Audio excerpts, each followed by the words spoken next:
One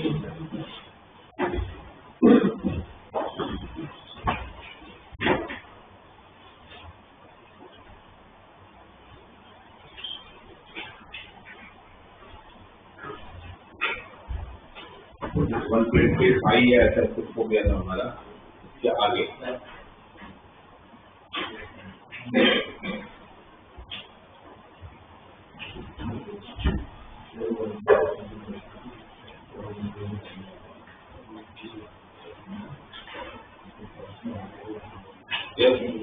next down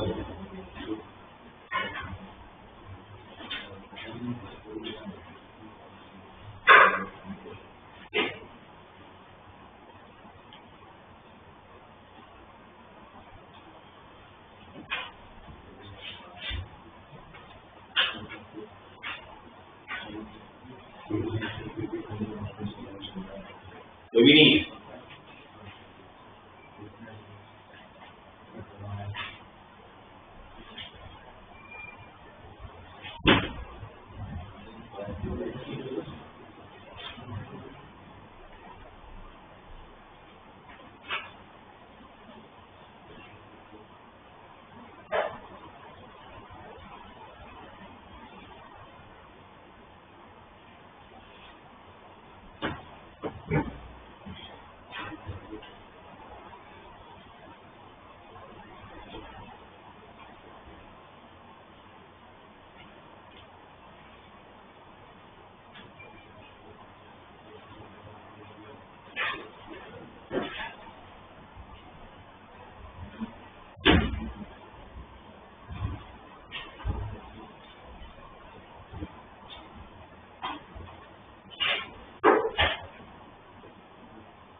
ठीक है, तो फिर यहाँ पर ध्यान दो,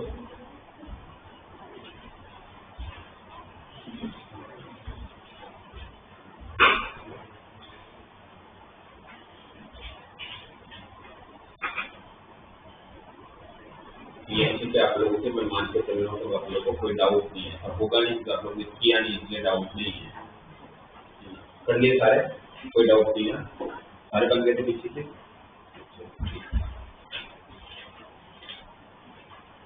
लास्ट क्लास में हम लोग डिस्कशन कर रहे थे properties of binomial theorem.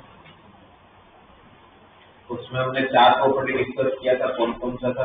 First था C0 plus C1 plus C2 up to the Cn equal to 2 raise to power n।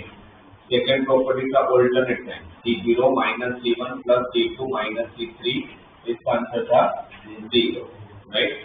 Third था अगर सिर्फ इवन टर्म को अगर ऐड किया जाए तो आंसर था 2 raise to power n minus 1।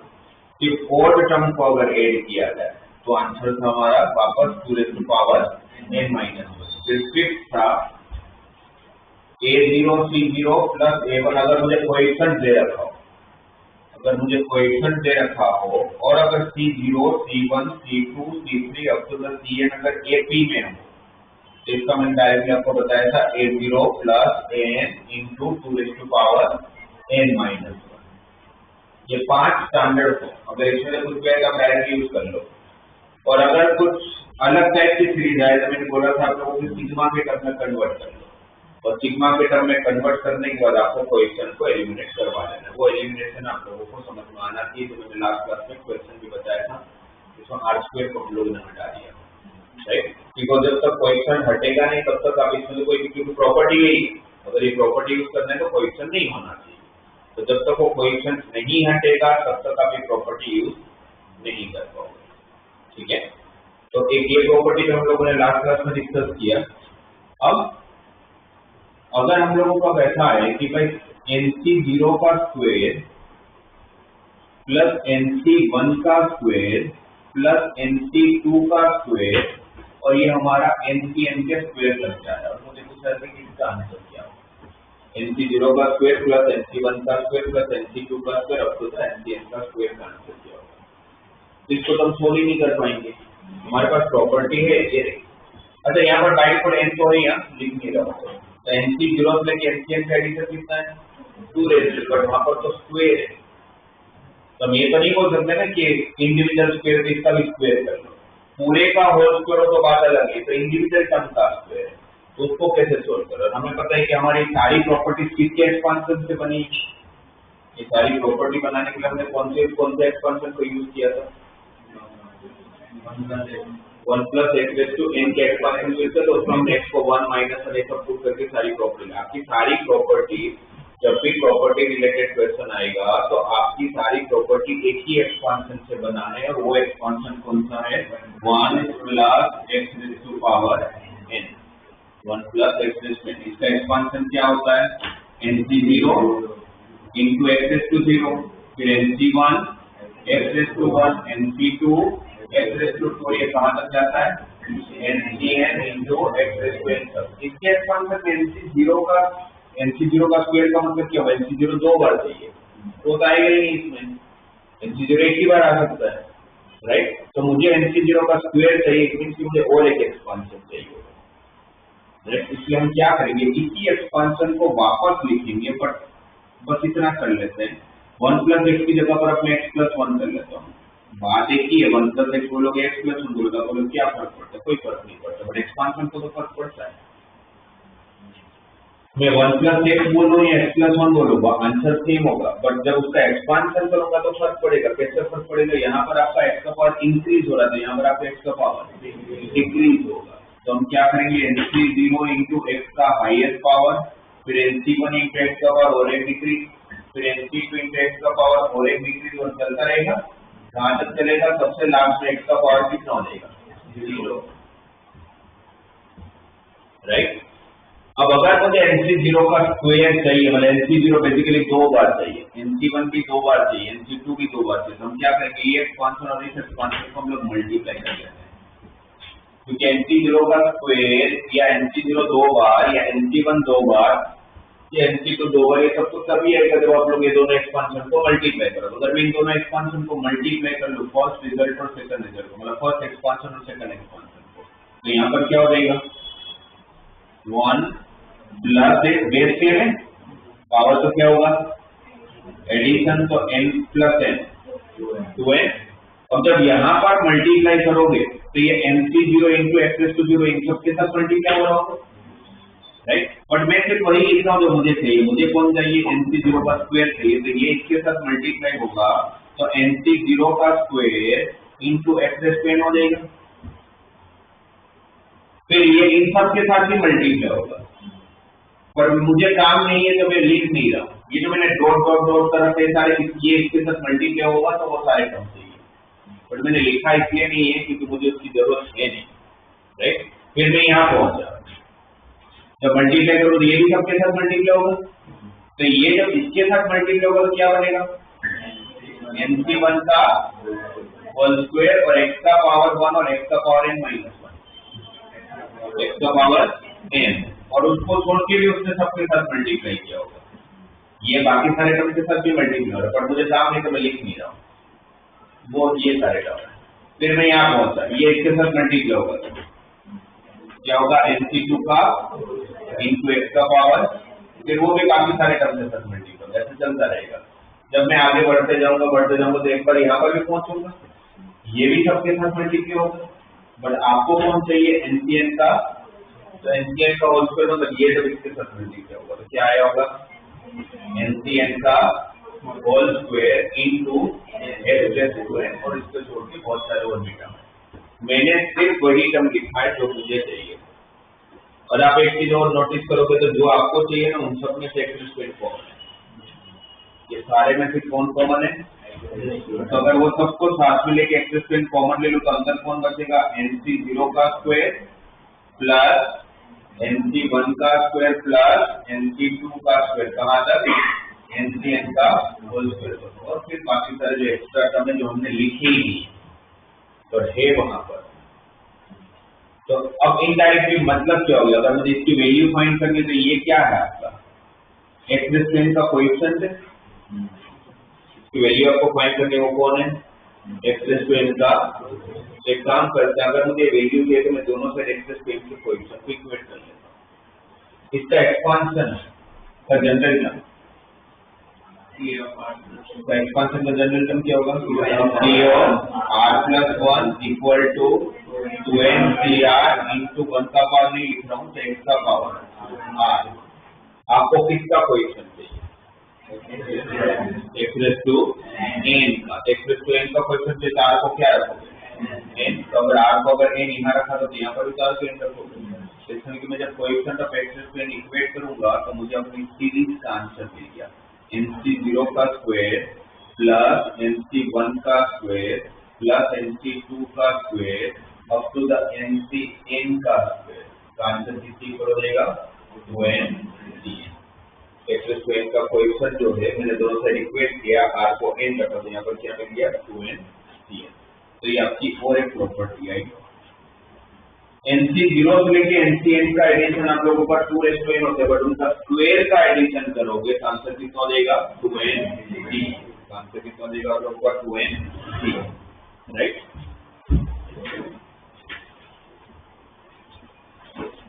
अब हमें चाहिए यही सीरीज बट ऑल्टरनेट साइन के साथ। nc0 का स्क्वायर माइनस nc1 का स्क्वायर प्लस nc2 का स्क्वायर माइनस nc3 का स्क्वायर। कहां तक? प्लस माइनस मतलब लास्ट वाला टर्म प्लस होगा कि माइनस होगा पता नहीं है अपने को। ओड होगा तो माइनस होगा, इवन होगा तो प्लस होगा ना। n ओड होगा तो माइनस होगा, n इवन होगा तो प्लस होगा। अब हमें इसका एडिशन चाहिए, बोले ये सीरीज का आंसर चाहिए। अब इसमें भी तो यही प्रॉब्लम है। क्या प्रॉब्लम है? nc0 दो बार है, एक एक्सपांशन में नहीं आ सकता, तो वापस क्या करना पड़ेगा? हमें दो एक्सपांशन की हेल्प लेनी पड़ेगी। पहला expansion 1 plus x raise to n जो कितना होगा? nc0 into x raise to 0 plus nc1 into x raise to 1 plus nc2 x raise to 2। जैसे मैंने आपको बताया कि जब भी आप लोगों को प्रॉपर्टी रिलेटेड कुछ क्वेश्चन आता है तो आपका एक एक्सपांशन जो आपको यूज करना है वो हमेशा 1 plus x raise to n है, राइट। कभी अगर आपको दूसरा एक्सपांशन यूज करना पड़े तो आपको देख लेने का कि आपकी सीरीज में सारे ही प्लस है तो दूसरा एक्सपांशन x प्लस 1 लेने का। और अगर ऑल्टरनेट साइन तो आपको दूसरी सीरीज x माइनस 1 लेने का। क्यों? क्योंकि इसके एक्सपांशन में ऑल्टरनेट साइन चलेगा आपका। सारे प्लस हो तो क्या करोगे? दूसरा एक्सपांशन x प्लस 1 लोगे, और ऑल्टरनेट साइन चाहिए तो दूसरा एक्सपांशन x माइनस 1 लोगे। फर्स्ट एक्सपांशन तो हमेशा 1 प्लस x ही लेना है। अब इसका एक्सपांशन करूंगा तो फर्स्ट टर्म क्या होगा? nc0 into x raise to n। Second term क्या होगा? nc1 into x raise to n minus 1। Third term क्या होगा? nc2 into x raise to n minus 2। ऐसे होगा। लास्ट वाला term minus 1 raise to n into ncn into x raise to power 0 है ना। इसका डिग्री में होगा तो लास्ट में इसका पावर कितना हो जाएगा? तो ये माइनस 1 रेज़ टू n किस लिए लिखा होगा? तो प्लस होगा कि माइनस होगा पता नहीं, ओड होगा तो माइनस होगा, इवन होगा तो प्लस होगा, ठीक है। ये आपकी सीरीज, ये आपकी सीरीज। अब हम क्या करेंगे? इन दोनों का मल्टीप्लाई। अब इन दोनों का मल्टीप्लाई करोगे तो यहाँ पर क्या होगा आपके पास? nc0 का स्क्वायर इंटू ये, और ये मल्टीप्लाई होगा x रेज़ टू n। बाकी बहुत सारे टर्म है तो हम लिख नहीं रहे क्योंकि जरूरत नहीं है। ये जब यहाँ मल्टीप्लाई होगा तो माइनस nc1 का स्क्वायर x का पावर 1 x का power n minus 1 x raise में फिर बहुत सारे और बीटा। फिर यहाँ पहुंचता ये जब इसके साथ मल्टीप्लाई होगा तो nc2 का square into x raise to n, right. चलता रहेगा, यहाँ तक पहुंच गया। तो अब क्या होगा? ये ncn का square into minus 1 raise to n, तो प्लस माइनस पता नहीं अपने को, x raise to n into x raise to 0 x raise में, राइट। यहाँ पर वैसे ही अब इन सब में जो आपको चाहिए उन सब में क्या कॉमन है देखकर तो मैं ये बोल सकता हूँ कि मैं जिस सीरीज की वैल्यू फाइंड करने की ट्राई कर रहा हूँ वो बेसिकली है क्या? x रेज़ टू n का कोएफिशिएंट है। क्या है? x रेज़ टू n का कोएफिशिएंट है।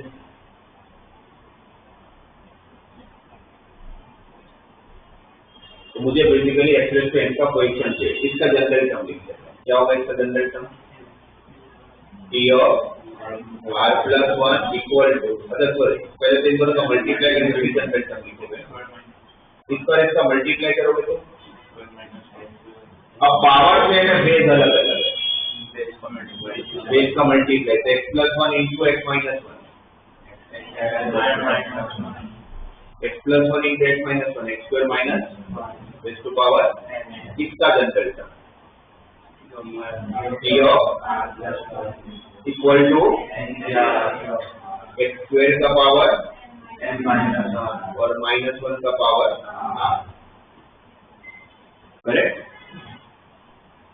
NC of R into X का power 2n minus 2r into minus one square. आपको किसका क्वेश्चन चाहिए? एक्स टू एन का अगर मैं इक्वेट करूं तो 2n minus 2r equal to n, 2n minus 2r को किससे इक्वल होना पड़ेगा? n के इक्वल होना पड़ेगा, राइट। 2n माइनस 2r अगर n के इक्वल होना पड़ेगा तो 2r को किससे इक्वल होना पड़ेगा? 2n माइनस n, तो r को किससे इक्वल होना पड़ेगा? n by two. r को किससे इक्वल होना पड़ेगा? n by two. r क्या रिप्रेजेंट करता है? सब नंबर। r की वैल्यू क्या पॉसिबल नहीं हो सकता? रेशनल और नेगेटिव। अगर n अगर ओड हुआ तो फ्रैक्शनल वैल्यू आएगी, है ना, तो पॉसिबल नहीं है। पर अगर n इवन हुआ तो पॉसिबल है। इसका कैसे दो आंसर आएंगे? कैसे दो आंसर आएंगे? nc0 का स्क्वायर माइनस nc1 का स्क्वायर प्लस nc2 का square up to the minus 1 raise to n into ncn का स्क्वायर के दो आंसर है। कौन कौन से दो आंसर है? तो पहला आंसर है 0 if n is odd, if n is odd, क्योंकि n ऑड होगा तो पॉसिबल ही नहीं है, आंसर डायरेक्टली 0 हो जाएगा। तो जैसा कभी पॉसिबल नहीं होगा ना, right. But if n is even तो पॉसिबल है, क्योंकि n अगर आप 10 लोगे तो प्रॉब्लम नहीं है, 10 बाई 2 5 हो जाएगा। तो अगर n इवन होगा तो मेरा आंसर क्या हो जाएगा? मेरा क्वेश्चन क्या बनेगा? r की जगह n बाई 2 रख लोगे तो क्या होगा? nc of n by 2 into minus 1 raise to power n by 2, r की जगह पर n by 2 if n is even. अगर n ऑड होगा तो आंसर 0 हो जाएगा, बट अगर n इवन होगा तो आपका आंसर क्या हो जाएगा? nc n by 2 into minus 1 raise to power n by 2। अगर हमें कोई बोले कि या कहीं पर सोल्व करने की बात आ रही कि 10c0 का स्क्वायर माइनस 10c1 का स्क्वायर प्लस 10c2 का स्क्वायर माइनस 10c3 का square up to the 10c10 का स्क्वायर, तो आंसर क्या होगा? तो प्लस माइनस है, n कौन सी वैल्यू है? इवन 10 लिया है तो आपका आंसर यहाँ पर पुट कर लो। क्या n की जगह पर 10, 10c हो 10 बाई 2 5 माइनस 1 का पावर 10 बाई 2 5 माइनस 1 का पावर 5 माइनस 1 और 10c5 252 का आंसर हो जाएगा माइनस 2। और वही अगर 90 का स्क्वायर माइनस 91 का स्क्वायर प्लस 92 का square up to the minus 99 का स्क्वायर दिया तो आंसर डायरेक्टली क्या लिखोगे? क्योंकि n ऑड है तो आंसर 0 है, राइट। तो ये अगर प्लस माइनस है तो उसके बाद से दो आंसर हो सकते हैं। n ऑड होगा तो 0, n इवन होगा तो nc of n by 2 into minus 1 raise to n by 2। ये सबकी बात है जब प्लस माइनस साइन चल रहा है, और अगर सारे प्लस चलेंगे तो आंसर क्या हो जाएगा? 2nc।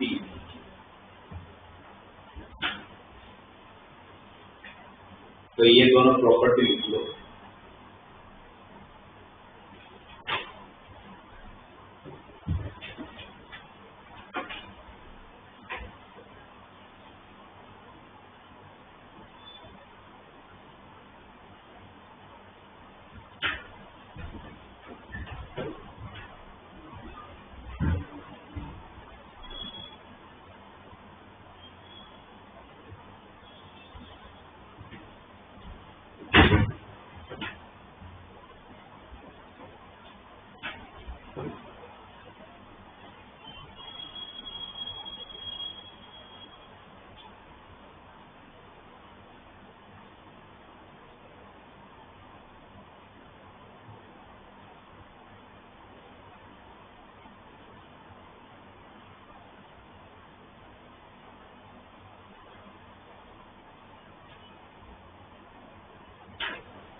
बस उसमें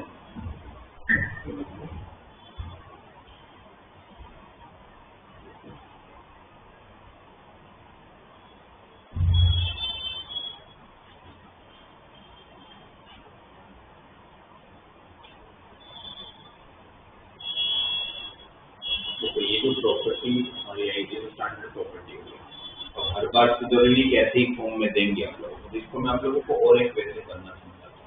जैसे NC0 का स्क्वायर है, इसको इसका मतलब तो ये हुआ NC0 into NC0, right. NC1 का स्क्वायर का मतलब क्या हुआ NC1 इंटू NC1, NC2 का स्क्वायर का मतलब क्या हुआ NC2 into up to the NCN का स्क्वायर मतलब NCN इंटू। जैसे ही आपने कोई भी क्वेश्चन में दो सी के टर्म्स अगर मल्टीप्लिकेशन में देखा और उसकी वैल्यू अगर फाइंड करना तो कंफर्म है कि भाई ये दो एक्सपांशन को मल्टीप्लाई करना पड़ेगा तभी दो सी के टर्म आएंगे। कौन कौन से एक्सपांशन लेना आपको हमेशा? पहला हमेशा 1 प्लस एक्स इसमें 1 प्लस एक्स का पावर है ना, 1 प्लस एक्स लेना। और दूसरा मे बी एक्स प्लस और मे बी कैसे डिसाइड करो? सारे प्लस होंगे तो x plus one, alternate sign होगा तो यहाँ पर सारे प्लस है तो दूसरा एक्स प्लस, राइट। अब इन दोनों का कुछ पावर भी होगा, वो पावर डिसाइड होगा यहाँ।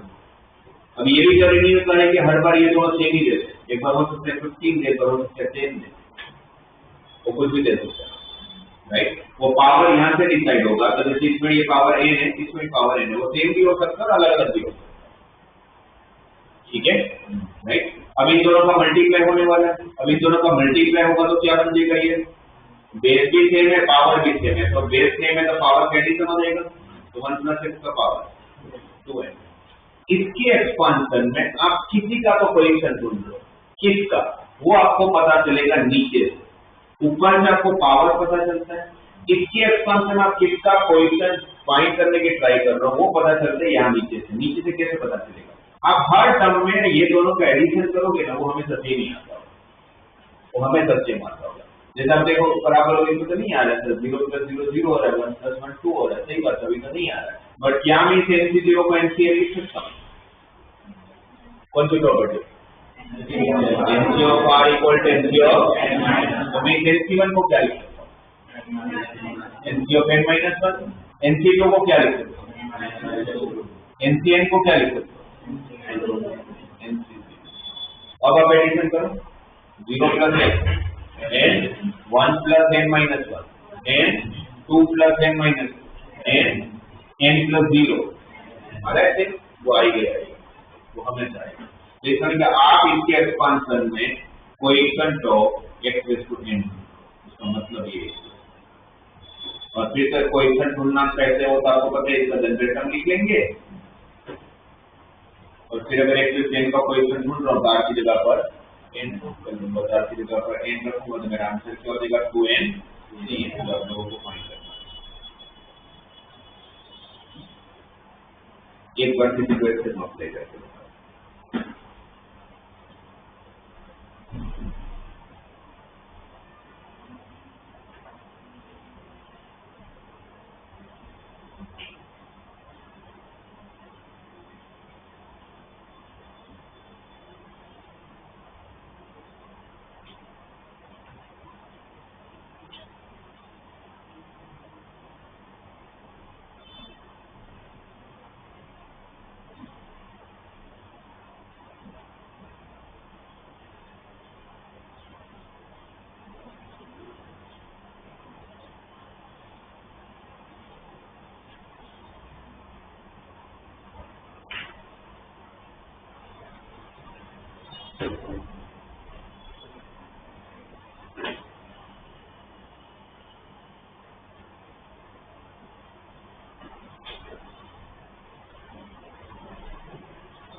सपोज आप लोगों को ऐसे एक्सप्लेन किया, कुछ भी दे सकते हैं।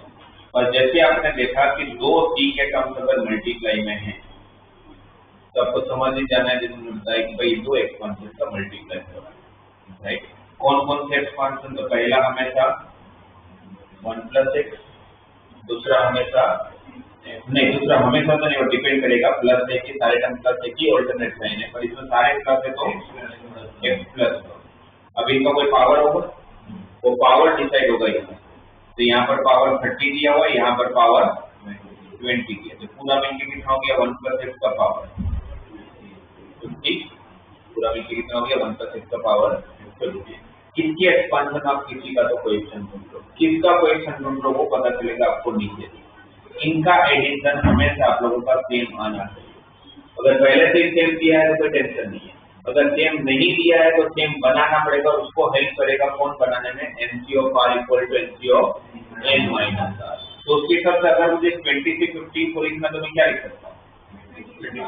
23 5।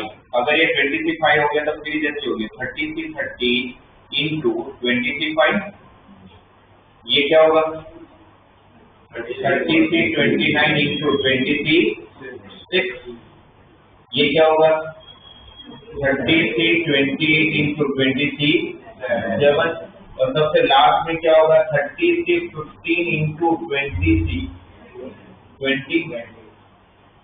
अब आप एडिशन करो, 30 प्लस 5 35, 29 प्लस 6 35, 28 प्लस 7 35, और लास्ट में 30 प्लस 7। इसके एक्सपांशन आप क्या ढूंढ लो?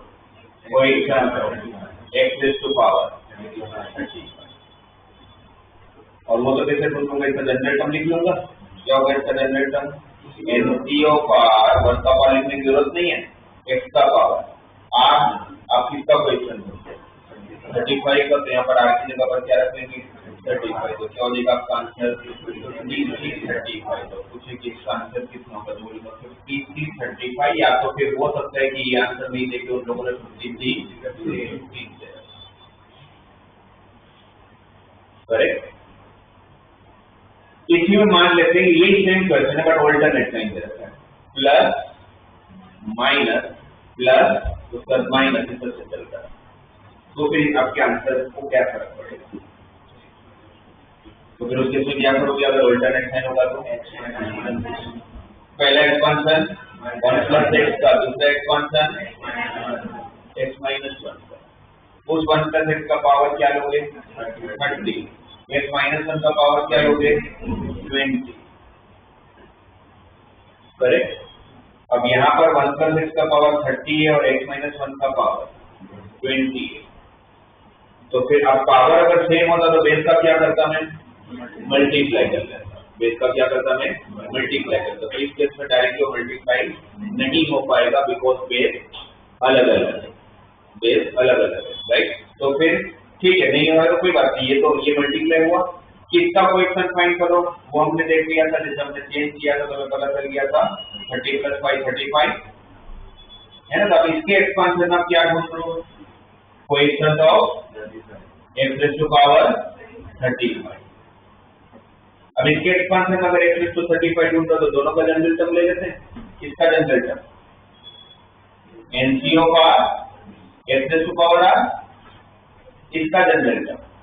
अच्छा, ये जो मैं x माइनस 1 का पावर 20 थोड़ा इजी करने के लिए उसको मैं 1 माइनस x का पावर 20 लिखूं तो चले? ऐसा कर सकता हूं मैं? क्या मैं x माइनस 1 के पावर को 20 को 1 minus x raise to power 20 लिखूंगा तो चलेगा? x माइनस 1 को 1 माइनस एक्स का पावर 20 लिख सकते हैं कि नहीं लिख सकते? लिख सकते हैं। इसमें से लिखने का मतलब क्या? आपने माइनस कॉमन लिया, x माइनस 1 को 1 माइनस बनाने का मतलब क्या हुआ? वो माइनस कॉमन लिया और वो माइनस का पावर 20 तो प्लस 1 ही हो जाएगा ना, तो कोई फर्क नहीं पड़ता। हाँ, अगर यहाँ पर 19 होता तो नहीं लिख सकते थे आप, बट यहाँ पर इवन पावर तो फर्क नहीं पड़ता है, राइट। तो मैं इसको x माइनस 1 को 1 माइनस एक्स का पावर 20 लिख के उसको ट्रीटमेंट देता हूँ जिससे थोड़ा इजी हो जाएगा जनरल टर्म, और कुछ नहीं। जिसका जनरल टर्म क्या होगा? इसको मैं 1 माइनस एक्स लिख दूँ 20 CR इंटू माइनस एक्स का पावर R1, यहाँ पर R1 ले लेता हूँ, R को ऑलरेडी यूज कर रहा हूँ, करेक्ट। तब क्या हो गया पूरा, अगर इसको सोल्व करेंगे तो 30CR इंटू 20CR1 इंटू -1 का पावर R1, -1 का भी तो पावर R1 होगा, और x का पावर R प्लस R1, और वो R प्लस R1 आपको क्या चाहिए 35, और वो R प्लस R1 कितना चाहिए आप लोगों को 35। अब मेरे पास है R प्लस R1, मुझे 35 चाहिए। अब वो R प्लस R1 जब आपको 35 चाहिए तो उसको लेके आपके पास क्या क्या पॉसिबिलिटी हो सकती है।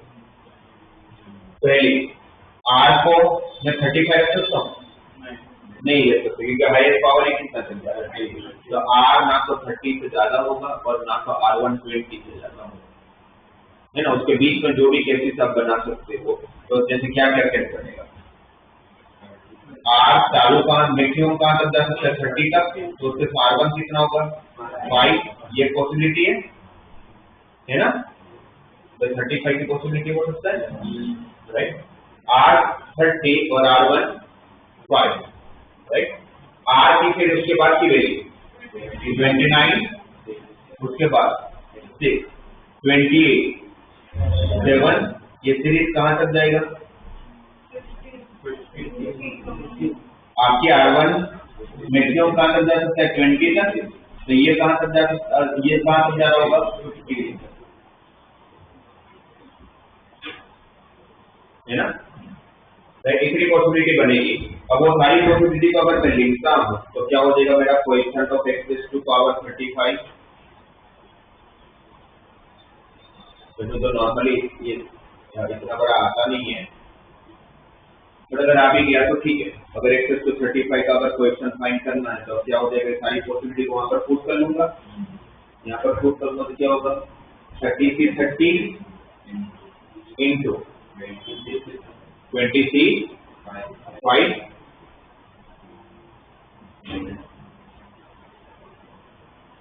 राइट। उसके बाद माइनस 29, सॉरी 33, 29 इंटू 26। अगर आप देखोगे बेसिकली अब क्या सारी पॉसिबिलिटी जो आप लोगों के पास आ रही है, तो सारी पॉसिबिलिटी का पुट करोगे तब देखो तो यही चीज बन रही होगी।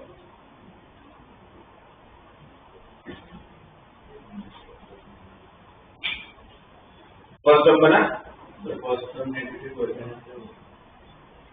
-1 का पावर R1 है, वो नेगेटिव से मैं बताता हूँ।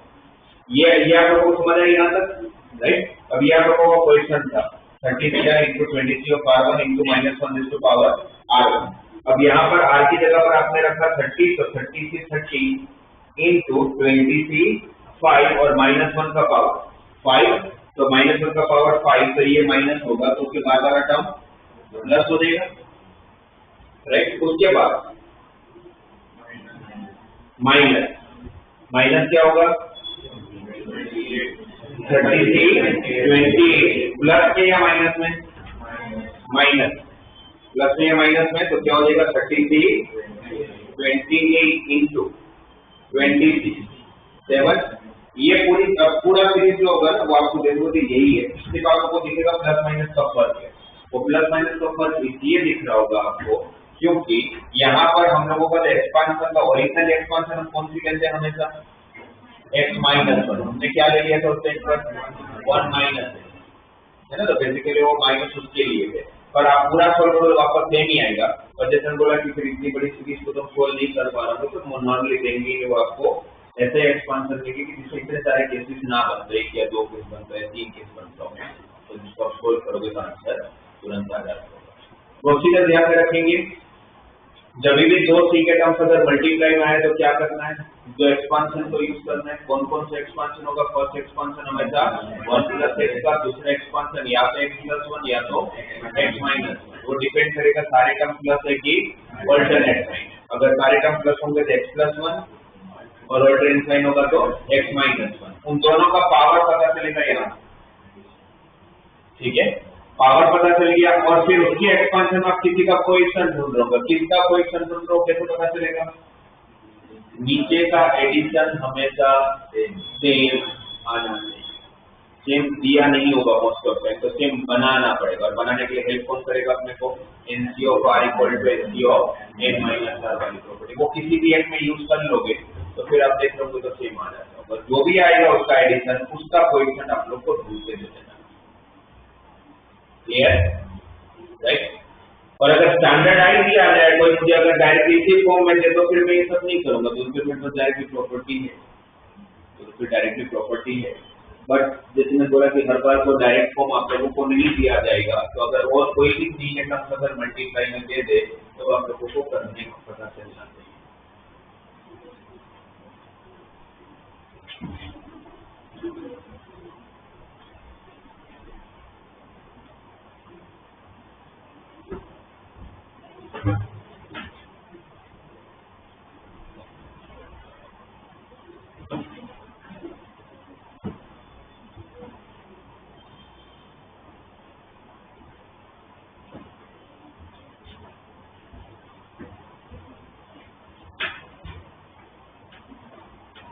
आप लोग केपीपी 2 में जो लास्ट के 3 क्वेश्चन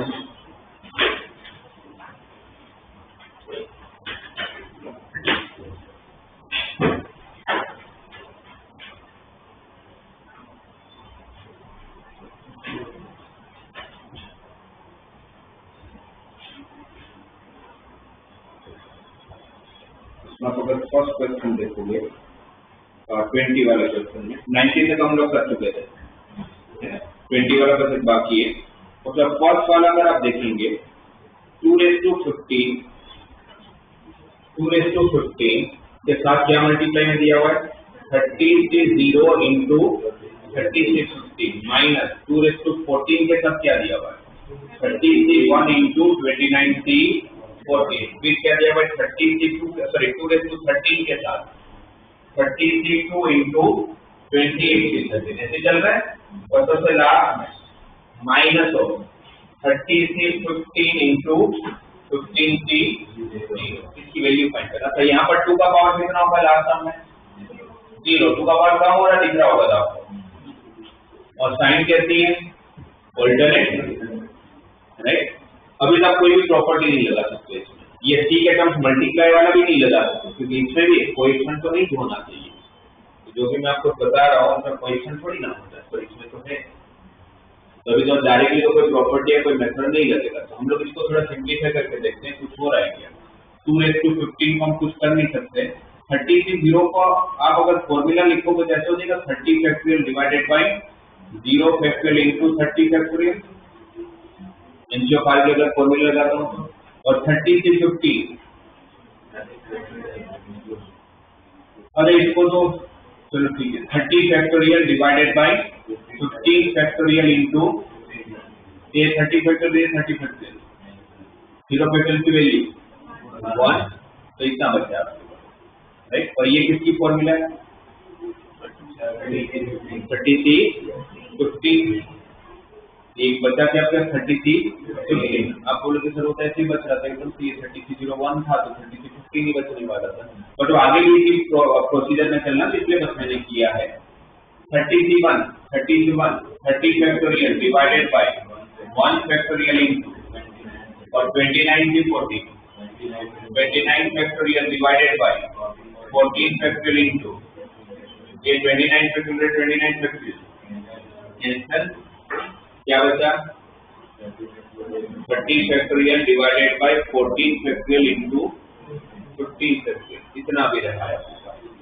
ठीक है, बाद में उसको देखते हैं। उसके बाद यहाँ पर पहुंच गया 2 to power 30 factorial divided by 2 factorial into 28 factorial, और क्या हो जाएगा यहाँ पर 28 factorial divided by 13 factorial into 15 factorial. तो ये 28 फैक्टोरियल कैंसिल हो रहा है, राइट।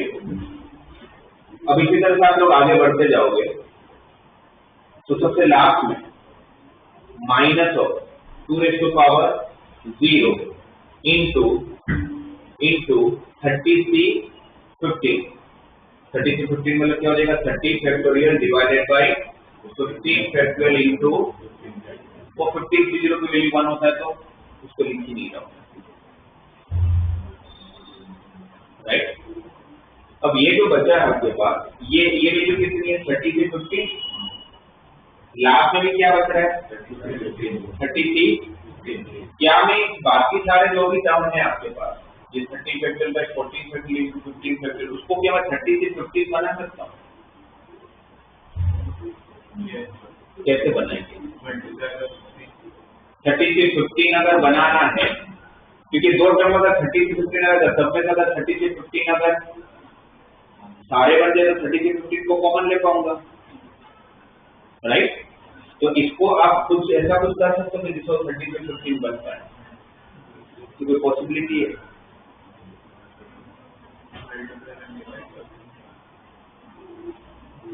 क्या करना आपके पास ये अच्छा इस क्वेश्चन में अगर एक बार इस ऊपर इन जैसा अगर ये नहीं होता सपोज ये 2 raised to 15 2 raised to 14 2 raised to 13 ये सब नहीं दिया होता तो आप क्वेश्चन कर लेते तो भी नहीं कर पाते कैसे करते प्रॉब्लम ये है ना कि जो आपको अभी तो आपने बताया वैसे कर लेंगे पर वैसे भी नहीं कर पाओगे क्योंकि यहाँ पर आपका पावर अलग अलग चेंज होते जा रहा है वो आपको पावर बताता है ऊपर का जाता तो क्या बताता है आपको पावर तो हर बार पावर अलग अलग हो रहा है तो आप नहीं कर पाते है ना। अच्छा एक चीज अगर आप लोग देखोगे तो चलो ये एक बार तो मैं आप लोगों को बटों से हर एक में करना पड़ता है ये 30 से 15 है राइट। ये 29 से 14 को मैं 29 से 15 लिख सकता हूँ लिख सकता हूँ 28 से 13 को 28 से 15 लिख सकते हैं 15 से 0 को 15 से 15 लिख सकते हैं। यहां पर आप देखो 2 का पावर डिक्रीज हो रहा है एक्सपांशन में आप किसका पावर डिक्रीज होता है फर्स्ट टर्म का। यहाँ अच्छा ये टर्म को अगर मैं देखूं तो कितने टर्म को अगर हम लोग सिर्फ चेक करें तो ये 2 raised to 15 13 से 0 इंटू 13 से 15 तो यहाँ पर 2 raised to 14 13 से 1 29 से 15 आपको इस पूरी सीरीज में कौन सा टर्म अब प्रॉब्लम कर रहा है जो नहीं होता तो यार अपना हो गया होता क्वेश्चन अभी तक 30 से 15 29 से 15 28 से 15 ये मेरे लिए प्रॉब्लम था। अगर ये नहीं होता मान लेते नहीं तो फिर ये किसका एक्सपांशन है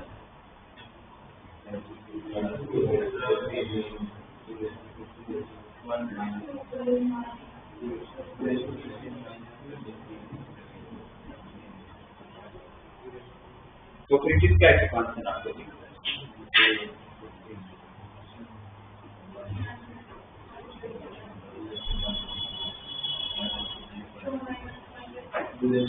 2 माइनस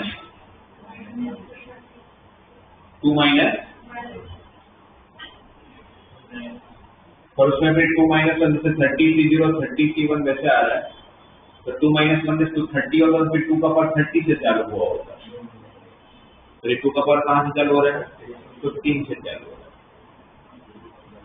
अच्छा एक काम करते मुझे लग रहा है कि इसका ऑर्डर है ना थोड़ा सा अलग थोड़ा ऊपर नीचे होना चाहिए इसमें बी और सी ऊपर होना चाहिए क्योंकि ए जो सबसे ज्यादा टफ हो पहले दे दिया आप ए बाद में करते हैं अपने एक के बाद करते हैं बी पहले करते हैं बी देखो बी में क्या दिया हुआ है sigma of r equal to 1 to n n-1 c of n minus r into nc of r।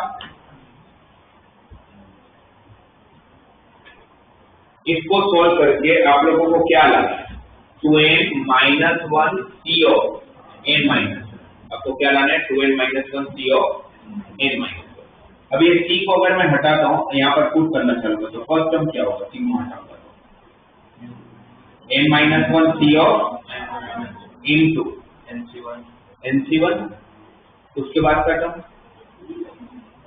n minus 1 c of into nc2, उसके बाद का term n minus 1 c of n minus 3 into nc3, और वैसे सबसे last वाला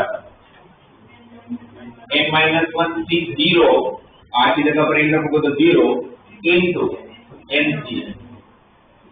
इसको तो आप सॉल्व कर लोगे, दो c के टर्म मल्टीप्लाई मैंने, तो कौन कौन से दो एक्सपांशन लेने हैं, दो c के टर्म मल्टीप्लाई में तो कौन कौन से एक्सपांशन लेने हैं, एक 1 प्लस x और दूसरा x प्लस 1।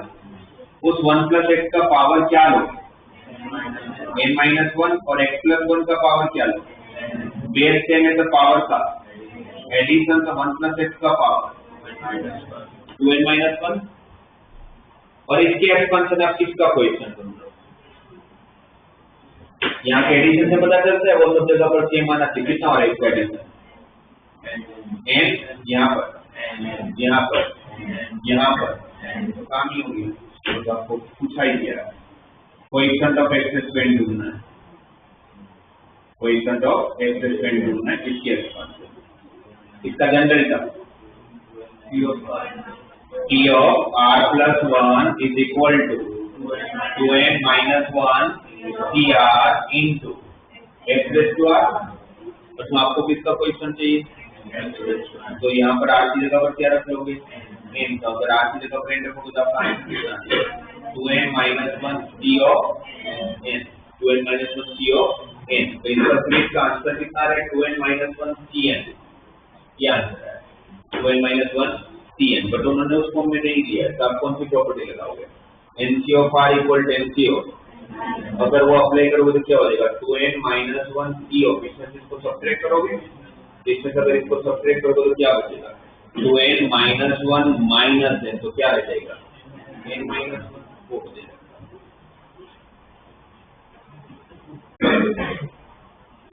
ठीक है। तो सी वाला तो बहुत ज्यादा सिंपल है, तो उसमें डायरेक्टली क्या बोला हुआ है nc of r into rc of k is equal to nc of k into n minus k c of r minus k prove करना है, ये और ये सेम ही आपको प्रूव करना है। तो इसमें तो कोई सीरीज तो है नहीं, तो नॉर्मली अपने सोल्व कर लेते हैं। nc of r की फॉर्मूला अगर लेफ्ट हैंड साइड लेता हूँ, what is nc of r, n factorial divided by r factorial into n minus r factorial, और rc of k क्या होगा r factorial divided by k factorial into r minus k factorial, ये r factorial cancel हो जाएगा, right. अगर ये cancel हो गया, अगर मुझे अगर ये लाना है nc of k की फॉर्मूला क्या होती है divide by k factorial into, तो अगर ये बनाना होगा तो यहाँ पर n माइनस k फैक्टोरियल होना चाहिए था नीचे, तो नहीं, तो क्या करोगे लाना तो पड़ेगा, तो लाने के लिए क्या कर लेंगे n माइनस k फैक्टोरियल से डिवाइड और n माइनस k फैक्टोरियल से मल्टीप्लाई। अब ये वाला term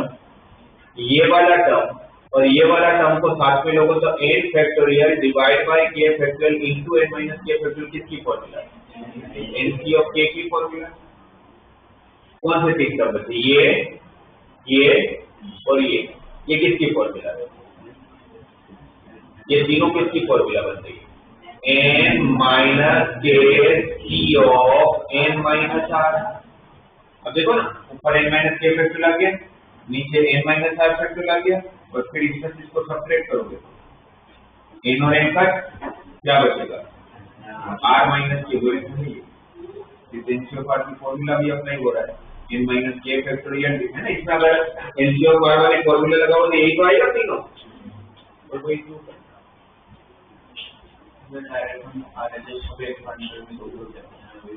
n minus k c of n minus r है। अच्छा इस क्वेश्चन में उन्होंने n minus k c of r minus k दिया, तो इसको n minus k c of n minus r को अगर मुझे लिखना है तो मैं प्रॉपर्टी जो है nc of r equal to nc of n minus r उसके हिसाब से अगर इसमें से इसको सब्ट्रैक्ट करूंगा तो r minus k भी लिख सकता हूँ।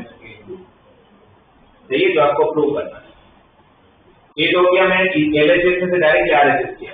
अगर हम लोग वो भी नहीं करेंगे तो LHS पे स्टेप किया था, फिर RHS में भी फॉर्मूला लगा, तो दोनों तरफ सेम आ जाएंगे। राइट, पर जैसे अगर मैं ये तो इस तरह से आपको सोच के बता रहा हूँ कि आपको MCQ में पूछा है, आपको ये दिया ऑप्शन 4 में से कोई ढूंढना है, तो फिर उस केस में फिर वो चारों ऑप्शन को सोल्व करके कौन सा मैच हो रहा है उससे अच्छा है कि फिर मैं उसकी सोच लूंगा कि भाई मुझे क्या डिवाइड और मल्टीप्लाई करना है। पर आप वो भी कर सकते हैं, LHS को सोल्व करो, RHS को भी डायरेक्टली सोल्व करते हैं, तो क्या होता है, फॉर्मूला लगा दे तो n factorial divide by k factorial into n minus k factorial into n minus k factorial divided bye r minus k factorial into, इसमें से अगर इसको सब्ट्रैक्ट करोगे तो क्या बचेगा, n माइनस r फैक्टोरियल। ये और ये कट, ये बचा, ये बचा, ये रहा और ये रहा। ये जो हमने मल्टीप्लाई अगर ये नहीं करते तो वही बचा आपके पास, यही बचा n factorial k factorial n minus r factorial और r माइनस k फैक्टोरियल। ठीक है, तो इसमें सिर्फ कोई प्रॉपर्टी नहीं है, नॉर्मल बस c की फॉर्मूला लगानी है। इसका a वाला पार्ट और थोड़ी टाइम के बाद करेंगे।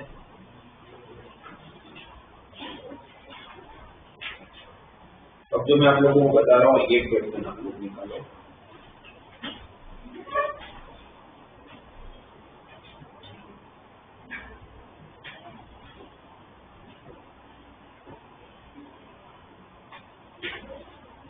फिर मैं यहाँ पर क्वेश्चन आपको दिया हुआ है 50C0 into 50C1 plus 50C1 into 50C2 ऐसे ही चल रहा है, और लास्ट में टर्म दिया 50C49 इंटू 50C50। अब तो मुझे बता पाए कि इसका आंसर क्या होगा। 50C0 into 50C1 plus 50C1 into 50C2 और फिर 50C49 इंटू 50C50। अगर आप लोगों को मैंने जो बताया मेथड समझ में आ गया तो आपको कॉन्सेप्ट की जरूरत नहीं, आप आंसर ही बता सकते हैं।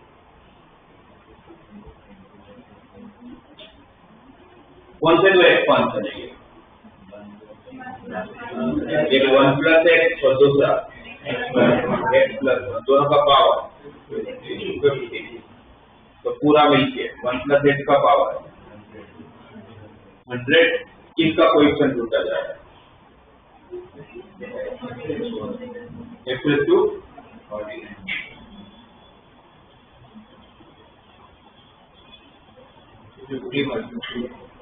तो आपको इसका एडिशन सेम होना चाहिए, नहीं हो रहा है तो आप इसमें क्या लगाओगे, NC of r equal to NC of n minus r। तो 50C1 में प्रॉपर्टी लगाओगे तो क्या लिखोगे आप उसको, 50C1 में अगर वो प्रॉपर्टी लगाओगे तो क्या बनेगा,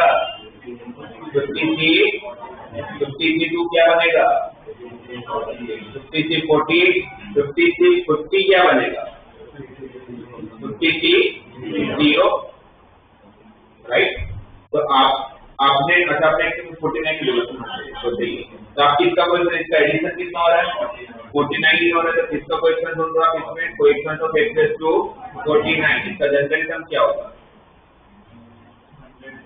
100CR into x plus 2r, और आपको x का पावर कितना चाहिए, तो इसका आंसर क्या हो जाएगा, 100C49 या तो फिर 100C50।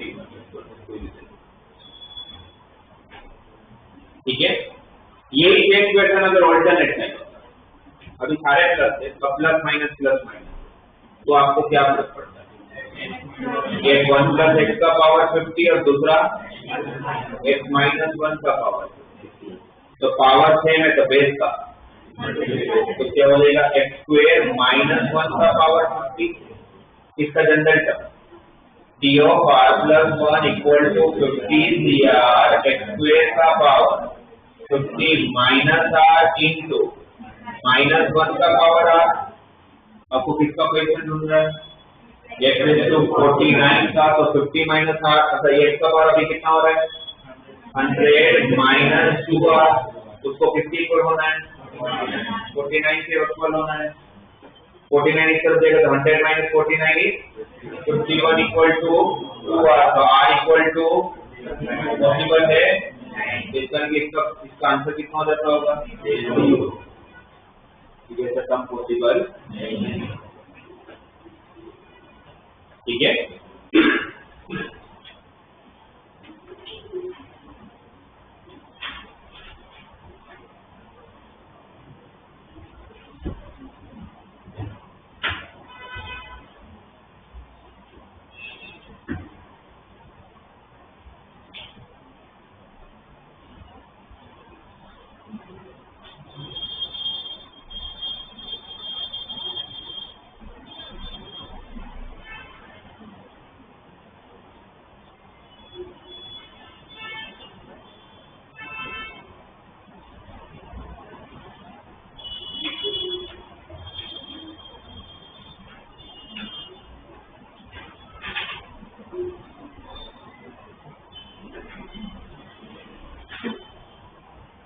वैसा है 20CR into 20C0 plus 20CR minus 1 into 20C1 plus 20CR minus 2 into 20C2 up to the 20C0 into 20CR,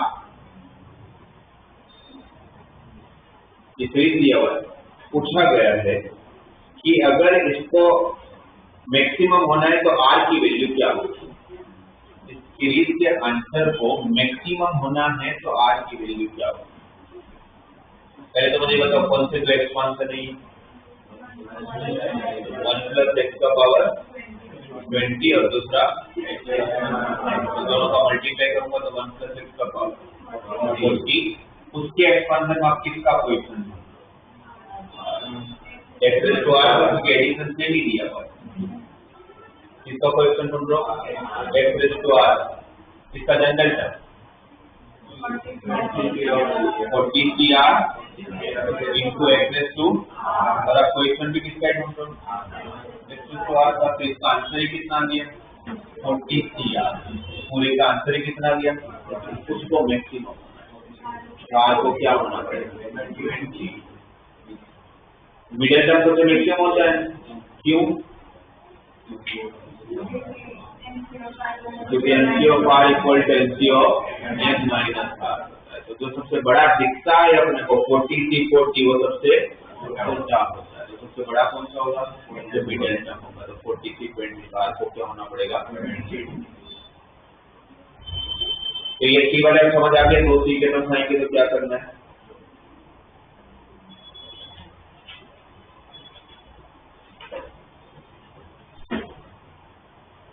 यह वैसे दिया sigma of r equal to 1 to 10 r into r minus 1 into 10C of r का answer already given है k into 2 raise to 9, तो पूछा है what is value of k, last class में sir को क्वेश्चन पता है, कैसे करोगे,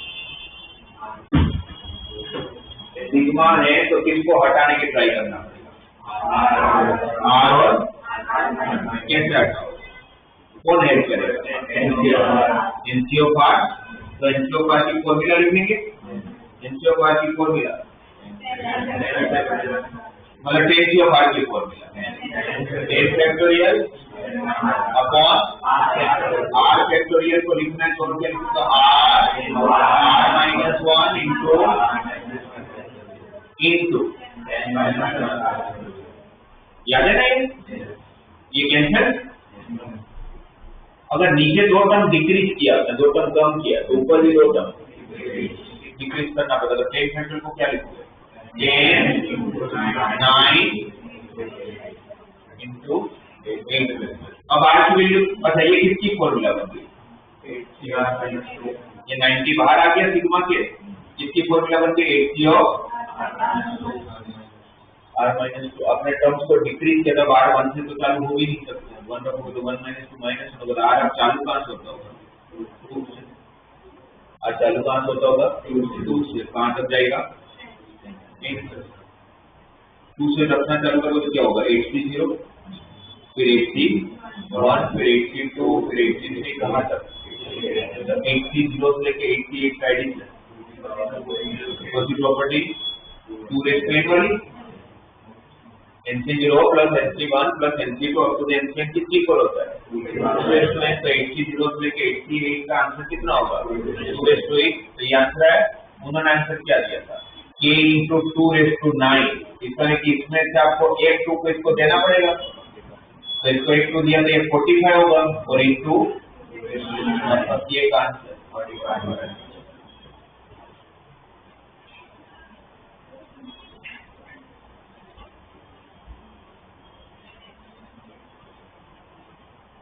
ये क्वेश्चन में ऐसे दिया sigma of r equal to 0 to 50 minus 1 raised to r into 50 CR divided by r plus 1। Sigma of r equal to 0 to 50 minus 1 raised to r into 50 CR divided by r plus 1। इसमें कौन problem है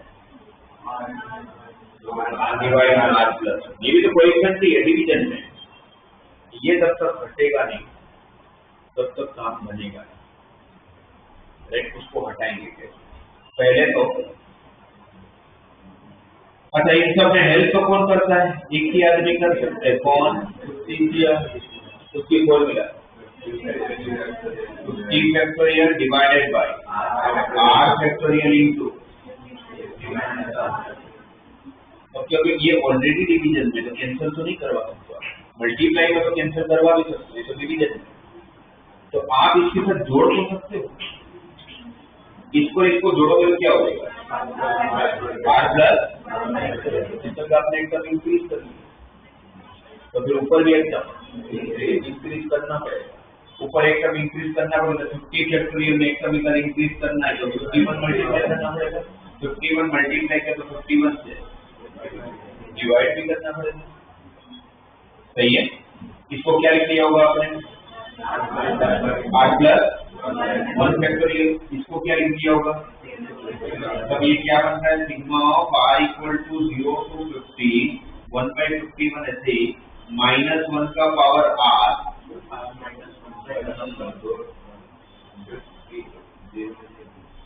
वो बाद में देखो। अब यहाँ पर अगर आप ये देखोगे ये क्या बना आपका 51 फैक्टोरियल, ये क्या बना r प्लस 1 फैक्टोरियल, तो ये पूरा किसकी फॉर्मूला बन गया 51c ऑफ r प्लस 1। फिर अप्लाई करोगे तो 51 फैक्टोरियल आएगा, नीचे r प्लस 1 फैक्टोरियल आएगा, इसमें जिसको माइनस करोगे 50 माइनस r फैक्टोरियल आएगा। ये ठीक है राइट। आपने एक टर्म को इंक्रीज किया तो फिर एक चीज और भी करनी पड़ेगी। यहाँ पर अगर r प्लस 1 है तो यहाँ पर भी माइनस 1 तो r काम नहीं करेगा, फिर वहां पर भी माइनस 1 का पावर r प्लस 1 ही होना। अगर वो माइनस 1 से r प्लस 1 होना है तो इसका मतलब क्या होगा माइनस 1 और एक चाहिए होगा आपको, तो माइनस 1 अगर और एक चाहिए होगा तो मैं क्या करूँगा माइनस 1 से मल्टीप्लाई कर लेता हूँ और माइनस 1 से डिवाइड कर लेता हूँ। चलेगा, समझ आया? माइनस 1 से डिवाइड किया, माइनस 1 से मल्टीप्लाई, ये ठीक है। अब जो r की वैल्यू 0 अब यहाँ पर आ जाता है, r की वैल्यू अब 0 से चालू हो रहा था और r की वैल्यू कहां से चालू माइनस 1, वो चालू कहां से होगा क्योंकि एकदम आपने इंक्रीज किया ना, इसके पहले क्या करता हम डिक्रीज कर रहे थे, इसलिए जो 0 से चालू और 1 से चालू और कहां से चालू हुआ 2 से चालू। अब यहाँ पर आपने एकदम इंक्रीज किया, 50 का 51 बना चुके हो, r का r प्लस 1 बना चुके हो, तो आपको एकदम इंक्रीज भी तो करना पड़ेगा। तो 0 की जगह पर चालू कहां से चलेगा वो वैसे भी बच्चों पता चल जाता है। यहाँ पर पहला टर्म 51 से 0 ही तो होना चाहिए, तो माइनस 1 रखोगे तभी आएगा। अब यहाँ पर साइन कैसी बनेगी और एक पूरी सीरीज कैसी होगी, पहला टर्म फर्स्ट टर्म 51 से 0 सेकंड टर्म, क्योंकि जब माइनस 0 रखोगे तो 0 प्लस 1 1 होगा, तो माइनस 1 का ऑड पावर माइनस होगा, ऑल्टरनेट साइन चलता है। 51C0 minus 51C1 plus 51C2 minus 51C3 कहाँ तक जा रहा है? 51 तक जा रहा है, but alternate sign the application property alternate sign में आपका आंसर कितना होता है? वो स्क्वायर में दो आंसर होता है। नॉर्मली ऑल्टरनेट साइन में क्या आंसर होता है? कल की प्रॉपर्टी देखो, NC0 से लेके NCN का एडिशन क्या था? 2 और ऑल्टरनेट साइन में आंसर क्या था? 0। ऑल्टरनेट साइन में आंसर क्या था? 0। तो 0 देगा, 0 के साथ तो फिर कुछ भी मल्टीप्लाई करोगे तो आंसर 0। तो हो सकता है कि आपको वो कोएफिशिएंट मल्टीप्लाई में हो सकता है कि वो कोएफिशिएंट आपको डिवाइड हो, पर कहीं पर भी हो आपको कोएफिशिएंट हटाना पड़ेगा, उसके बाद ही आप उस क्वेश्चन को सॉल्व कर पाओगे।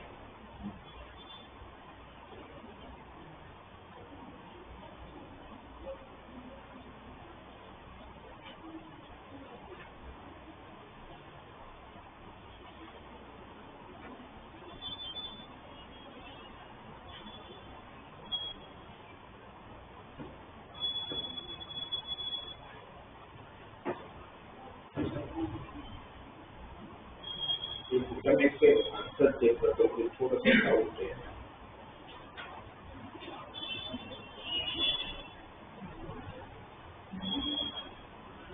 डाउट इसलिए मुझे मेरे आंसर पे, क्योंकि नॉर्मली आर हम लोग अगर कंसीडर करते तो आर अगर कॉम्बिनेशन के हिसाब से अगर कंसीडर करो तो आर को टर्म नंबर होता है, या बाइनोमियल के हिसाब से कंसीडर तो आर क्या होता है? Term number. और परम्यूटेशन कॉम्बिनेशन के हिसाब से कंसीडर करूंगा तो आर क्या होता है? जो टर्म आप सिलेक्ट करते हो वो सिलेक्टेड टर्म या फिर टर्म नंबर नेगेटिव में तो नहीं हो सकता, राइट? इसको हम लेके आर पे जब नेगेटिव वाला टर्म आपने इंक्रीज किया, बट आपको लॉजिकली आप आर को नेगेटिव में लेके नहीं जा पाते होंगे। सही है, क्योंकि 0 ऑप्शन में आंसर दिया हुआ है 59.1/50। सही है, ये मेरी मिस्टेक है बच्चों। मिस्टेक मतलब वो टर्म इंक्रीज किया उसके साथ हमने सोचा तो सही है, बट ये भी तो सोचना पड़ेगा आर नेगेटिव में कैसे हो सकता है? आर तो टर्म नंबर होता है बाइनोमियल में, तो नेगेटिव में तो नहीं ले सकते। तो आर चालू कहाँ से करना पड़ेगा आपको? कंपल्सरी 0 से ही करना पड़ेगा। अगर आर पर 0 से चालू किया आप लोगों ने तो अब आपकी सीरीज कैसी होगी? पहला टर्म क्या होगा? आर को अगर 0 रखा तो 51C1 प्लस में या माइनस, फिर दूसरा टर्म कौन होगा? प्लस 51C2, फिर क्या होगा? माइनस 51C3 चलता रहेगा। लास्ट वाला टर्म कौन सा होगा?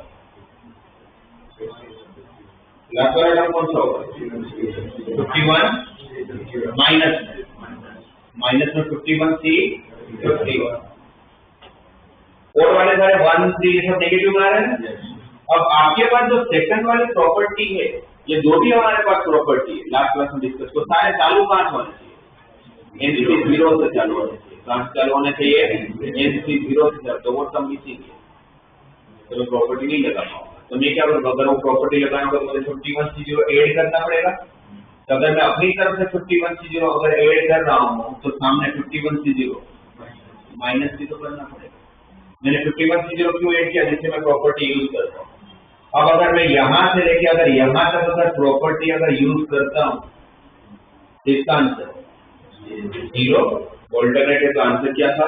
0। तो ये 0 हो गया, ये बच गया। और माइनस 51C0 का आंसर -1 मतलब समथिंग से 0 क्या हो जाएगा? 1। और आगे ऑलरेडी का माइनस है तो -1 और ये -1/51। तो आप बच्चों बस ये ध्यान रखना, आर आप चाहते भी नेगेटिव नहीं लेके जा पाओगे। तो कॉम्बिनेशन में टोटल अगर आप देखोगे तो स्टैंडर्डाइज कितनी प्रॉपर्टी? तो 6 प्रॉपर्टी। कैसे 6 प्रॉपर्टी? पहली प्रॉपर्टी क्या थी जो फिर डिस्कस किया था? 1 + x⁴n के एक्सपांशन में जब हमने x को 1 रखा तो हमें फर्स्ट प्रॉपर्टी मिला। कौन सा? NC0 + NC1 + NC2 up to the NCN branch 2 फिर ऑल्टरनेट साइन जब x को -1 रखा तो मुझे दूसरी प्रॉपर्टी मिला। ऑल्टरनेट साइन के लिए आंसर 0।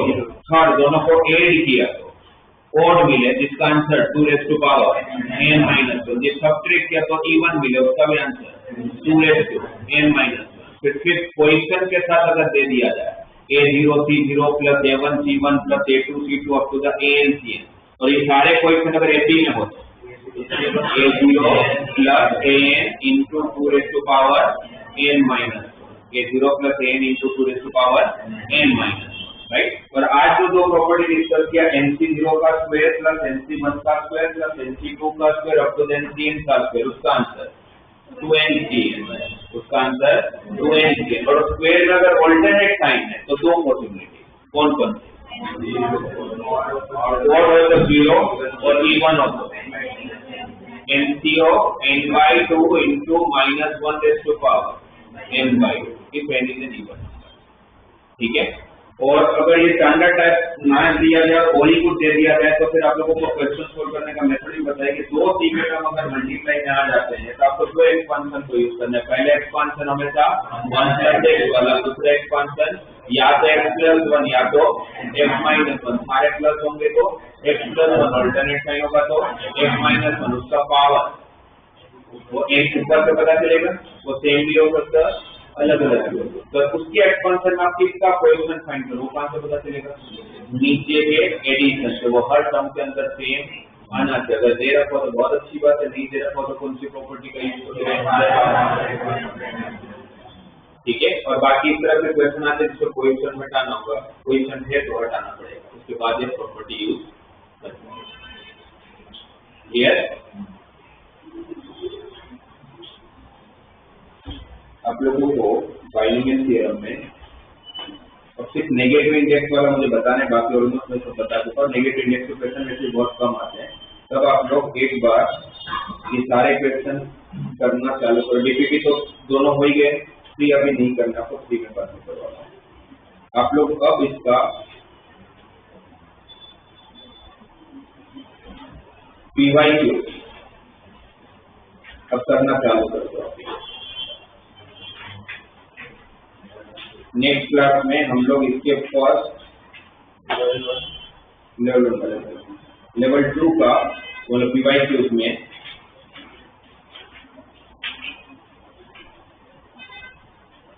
अब फर्स्ट 25 क्वेश्चन करके अगर मैं देख लेता हूँ इससे कोई नहीं करना,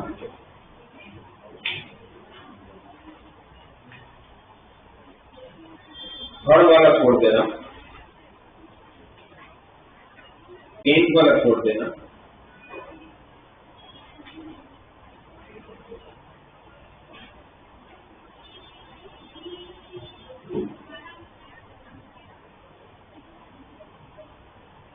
बस ये दोनों आप लोग को नहीं करना है, ये बाकी एक बार ट्राई करिए। ऑलमोस्ट सारे टाइप के क्वेश्चन हमने डिस्कस किए हैं।